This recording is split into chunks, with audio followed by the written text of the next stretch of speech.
3, 2, 1. It's the Phantom of Many Topics. Today we are at the London Transportation Museum in Covent Garden. Covent Garden. And that's in the UK, the United Kingdom. And we start on the top floor with the most primitive carriage back in 1800 London or before. So you had two guys carrying a rich guy. Two guys carrying a rich guy.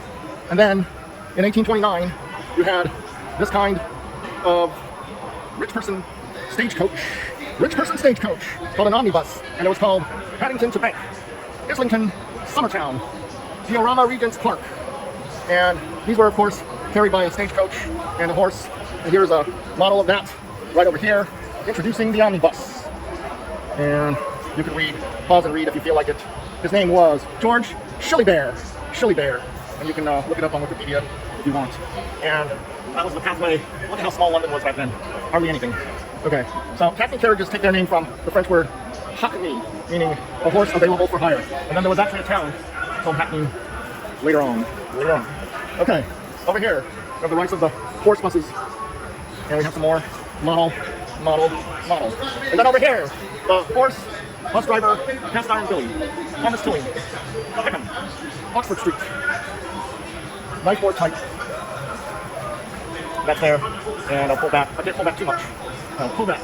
Okay, that's about as far as I can pull back. Okay, and then this one is Greenwich to Waterloo. And then let's look at some more models. I can't stabilize when I zoom, so it's going to be a little bit shaky. Bryant's and Mayday's matches. And then here, by 1875, look at the expansion of the transportation grid. And London, the size of London is growing as well. And the dominance of the horse, you can tell. This is Nestle's milk.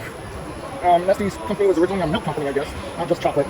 Later on, they moved to Croydon, had a headquarters there. You saw my Croydon video, you saw the Nestle building. And if you haven't seen my Croydon video, you can certainly go and look it up in the search for Phantom of Many Topics Croydon. Okay, and here is London Railways by the 1900s, and then we start to move from horse-drawn carriages to locomotive power. And then the first line here was the Metropolitan Line, and it looks like it ran from West Smithfield to Paddington Station. And that looks like it was the first one. And the man who was most responsible is Charles Pearson. And here's his information in case you want to look it up. Charles Pearson. And then here's London's main line.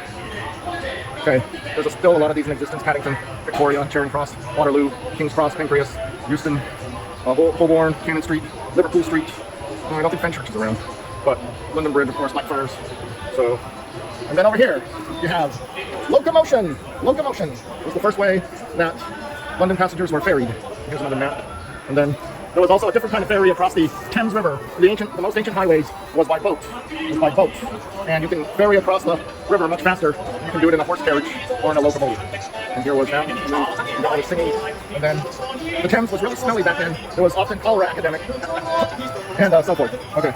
Epidemics. Not pandemics, but epidemics. Okay, so you got Princess Alice here. That's the name of this boat. Okay.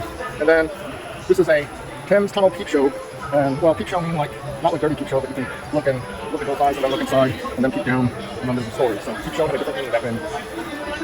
So this is the big Thames. Look at how long the Thames is. Whoa, it's long.